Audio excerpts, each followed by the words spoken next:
कड़ाके की ठंड इस वक्त पड़ रही है, कहीं कहीं बादल भी घुमड़ घुमड़ कर बरस रहे हैं। और इन सब के बीच आपको बताते चले, सियासत में भी ये उमड़ घुमड़ और दल बदल का दौर जारी है। बीजेपी लगातार मुलायम सिंह यादव के परिवार में ही सेंधमारी कर रही है। पहले उनके संधि हरिओम यादव को बीजेपी में शामिल कराया गया, बहू अपर्णा यादव को शामिल कराया गया और आज तो उनके साड़ू भाई की भी भारतीय जनता पार्टी में एंट्री हो गई है। लेकिन इस एंट्री से बीजेपी खेमे में ही अब हलचल मच गई है। आपको बताते चले, स्वामी प्रसाद मौर्य की बेटी और बीजेपी सांसद संघमित्रा मौर्य की ओर से अपर्णा यादव पर जमकर निशाना साधा गया और सवाल पूछे गए कि आखिर अगड़े और पिछड़े का अंतर क्यों करती है भारतीय जनता पार्टी। जमकर अपनी भड़ास उन्होंने सोशल मीडिया पर निकाली है। इसके बारे में हम चर्चा करेंगे। बहू बनाम बेटी की ये जो बगावत छिड़ी हुई है उत्तर प्रदेश की सियासत में, ये किस अंजाम तक पहुंचेगी। इन सब के बीच कांग्रेस पार्टी में भी सेंधमारी हुई है। कांग्रेस पार्टी की पोस्टल गर्ल प्रियंका मौर्य, जिन्होंने कांग्रेस पर निशाना साधते हुए भारतीय जनता पार्टी का दामन थाम लिया है और अब कांग्रेस पर जमकर बरसती हुई दिखाई दे रही हैं। तो ये गरजना और बरसना कहां पर जाकर खत्म होगा, सुहाना मौसम किसको फायदा पहुंचाएगा, इसी पर दंगल में चर्चा की हम शुरुआत करेंगे। लेकिन उसके पहले यह रिपोर्ट देखिए।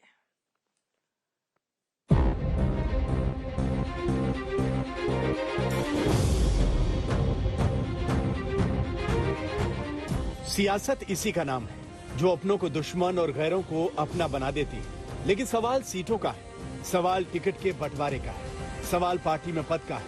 यही वजह है कि जब कोई बाहर से पार्टी में आता है तो कई अपनों को नाराज कर जाता है। बीजेपी से भागे हुए जिन स्वामी प्रसाद मौर्य की बेटी संघमित्रा मौर्य ने पार्टी ना छोड़ने की बात कही थी, अब अपर्णा की एंट्री के बाद वो भी पिता के सुर से सुर मिलाती नजर आ रही है। शब्द अच्छा है, लेकिन संस्कार है किसके अंदर। हफ्ते भर पहले एक बेटी का पिता पार्टी बदलता है तो पुत्री पर वार हो रहा था। आज वहीं एक बहू अपने चचेरे भाई के साथ एक पार्टी से दूसरी पार्टी में आती है तो स्वागत।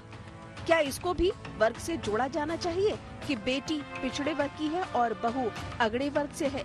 क्या बहन बेटी की भी जाति और धर्म होती है। अगड़ा भाजपा में आता है तो राष्ट्रवादी, और वो वोट भाजपा को करेगा या नहीं, इससे सवाल खड़ा करना तो दूर सोचा भी नहीं जाता। लेकिन पार्टी में रहने वाला राष्ट्रद्रोही, उसके वोट पे सवाल खड़े हो रहे हैं। ऐसा क्यों? कृपया सलाह न दे, मैं कहाँ जाऊँ, क्या करूँ, मैं जहाँ भी ठीक हूँ।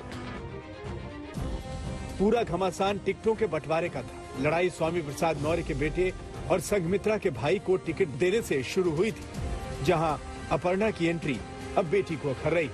ये वही संघमित्रा मौर्य है जिन्होंने स्वामी प्रसाद मौर्य के जाने के बाद भी खुद को बीजेपी का सिपाही बताया था।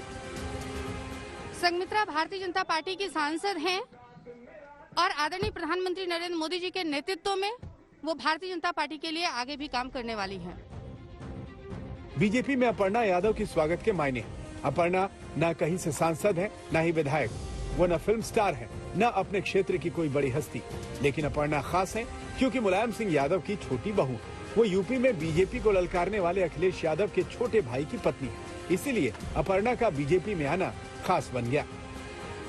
उनको भारतीय जनता पार्टी और डबल इंजन की सरकार का प्रधानमंत्री मोदी जी की कार्यशैली पसंद आई।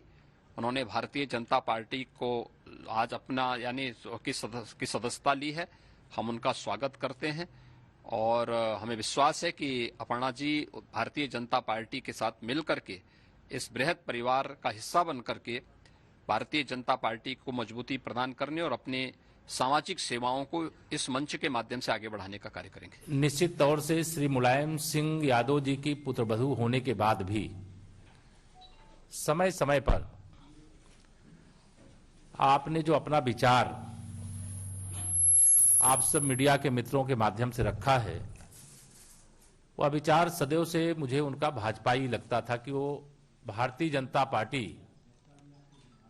परिवार के लिए उपयुक्त एक मातृशक्ति के क्षेत्र में पूर्व मुख्यमंत्री और समाजवादी पार्टी के वर्तमान अध्यक्ष श्री अखिलेश यादव जी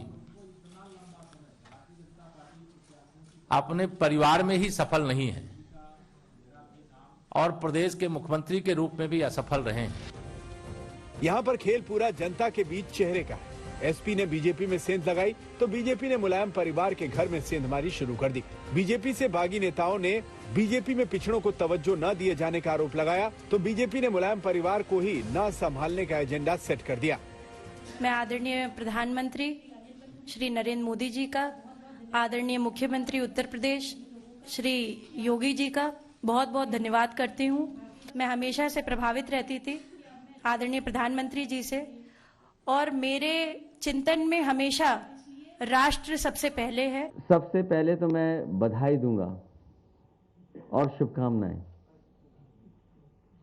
और साथ ही साथ हमें खुशी इस बात की है कि समाजवादी विचारधारा का विस्तार हो रहा है। समाजवादी विचारधारा का विस्तार जो हो रहा है, मुझे उम्मीद है कि हमारी विचारधारा वहां भी पहुंच करके और संविधान और लोकतंत्र को बचाने का काम होगा। नेताजी ने बहुत कोशिश की समझाने की। पार्टी में हर किसी को खुश नहीं किया जा सकता। किसी की खुशी दूसरे साथी का गम साबित होती है, क्योंकि सियासत में सबकी अपनी अपनी महत्वाकांक्षाएं हैं, जिससे अब एसपी से लेकर बीजेपी तक जूझ रही है। और इस बगावत ने एक बार फिर बीजेपी की टेंशन बढ़ा दी है। अभिषेक मिश्रा के साथ कुमार अभिषेक, लखनऊ, आज तक।